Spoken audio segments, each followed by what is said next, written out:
한번 풀어보도록 하겠습니다. 경우의 수 2번 유형. 자, 보시게 되면 2번은 자, 색칠하는 문제가 될 겁니다. 색칠하는 문제인데 자, 한번 해보자.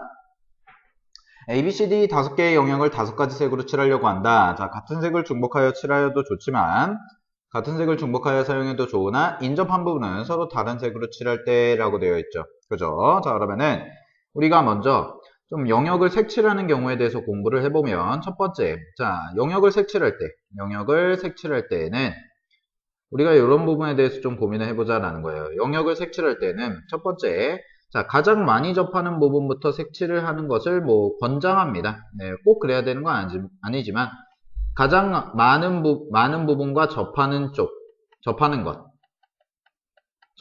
영역 이렇게 써보면 되겠죠. 얘부터 색칠을 하자. 그러면은 이 그림에서는 뭐가 되냐면 가장 많이 접하는 영역은 여기 A가 되겠네요. A가. 그죠? 자, 그러고 나서 두 번째, 여기서는 따져줘야 될 게 있는데 경우를 좀 나눠주는데요. 어떤 경우를 나눠줘야 되냐면, 자, 보세요. 자, 여기 이제 B라는 애가 있고 여기 D라는 애가 있죠. 그죠? 자, 근데 B와 D는 서로 인접하고 있니? 안 인접하고 있니? 인접하고 있지 않죠, 얘는. B와 D는. 그러면은 무슨 얘기가 되냐면, 인접한 부분은 서로 다른 색이니까, B와 D 같은 경우에는 인접하고 있지 않기 때문에 서로 같은 색을 칠할 수도 있지만, 서로 다른 색이 될 수도 있다라는 겁니다. 이해되셨습니까? 서로 다른 색이 될 수도 있다. 그러면은, 얘 같은 경우에는 어떻게 정리를 해야 되냐면, 얘는, 자, 떨어진 부분, B와 D가 같은 색일 때가 있고요. 그 다음에, B와 D가 같은 색일 때가 있고 B와 D가 뭐일 때가 있다? 다른 색인 경우를 나눠서 우리가 생각을 해줘야겠다라는 겁니다.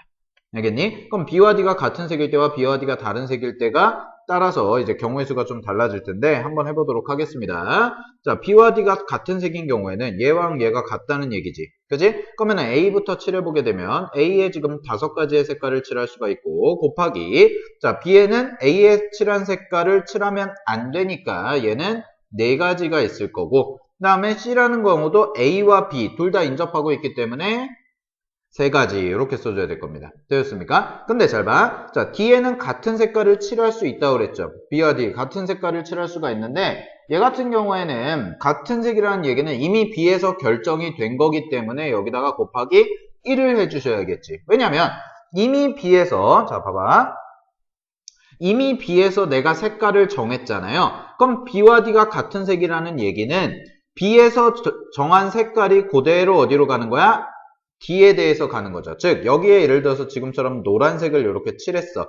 그러면은 여기도 당연히 무슨 색이 되는 거야? 노란색이 돼야 된다라는 거지. 그럼 D의 색깔은 이미 B에서 정해주는 거기 때문에 얘는 경우의 수를 따져줄 필요가 없어서 한 가지가 되는 겁니다. 이해되셨습니까? 자, 그럼 볼게요. 자, 이제 마지막으로 E라는 쪽을 봐야 되는데 E라는 쪽은 그러면 B와 D는 서로 같은 색깔이고 A라는 애는 다른 색깔이겠지. 그지? 그럼 A라는 색깔에 칠해진 거 하나와 BD에 칠해진 거 하나를 제외한 나머지 경우의 수를 곱해줄 수가 있으니까 얘는 몇 가지가 되겠다? 3가지를 가질 수가 있겠다라는 겁니다. 이해되셨습니까? 따라서 BD가 같은 색인 경우에는 몇 가지가 나오더라? 총 180가지가 나온다라고 우리가 이렇게 써줄 수가 있습니다. 이해되셨나요?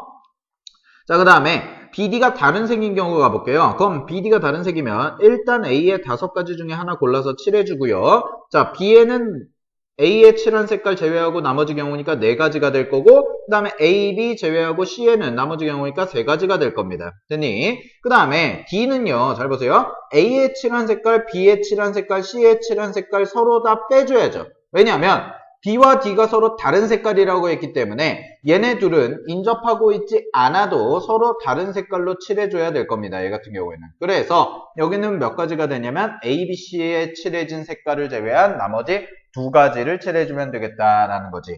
이해되셨나요? 자, 마지막으로 E라는 걸 보시게 되면 자, 이제 E라는 거는 뭐 이렇게 한번 해볼까요? 여기가 원래 노란색이었는데 여기가 이제 D라는 걸 파란색으로 칠해보자. D라는 걸 파란색으로 칠해보고 얘는 여기 빨간색으로 칠해보자. 뭐 이렇게 돼 있죠. 그러면은 노란색, 빨간색, 파란색을 제외한 5가지 색 중에서 나머지는 몇 가지가 되냐면 2가지가 되기 때문에 자, E라는 영역에 칠해지는 거는 마찬가지로 2가지가 되겠다라는 거지. 그지? 그래서 얘는 총 계산을 해보시게 되면 몇 가지가 나오냐면 240가지다 라고 이렇게 써줄 수가 있을 겁니다. 이해되셨나요? 자, 그래서 요거 2개를 더해 주시게 되면 자, 180 더하기 240까지를 해주시면 되니까 얘는 총 몇 가지다? 420가지다 라고 해서 이렇게 답을 써주시면 될 겁니다. 그래서 답은 몇 번? 4번이다 라고 체크해 주시면 되겠죠. 그죠? 자, 그래서 자, 영역을 색칠하는 문제 중에서 뭐 이거 말고도 여러 가지 유형들이 있지만 자, 가장 많은 부분과 접하는 영역을 먼저 칠하려고 해보고요. 그 다음에 서로 이렇게 마주보는 면에서 마주보는 쪽에서 즉 인접하지 않은 쪽에서 같은 색이 칠해지는 경우와 그 다음에 다른 색이 칠해지는 경우 이 두 가지를 꼭 따져보자 라는 겁니다.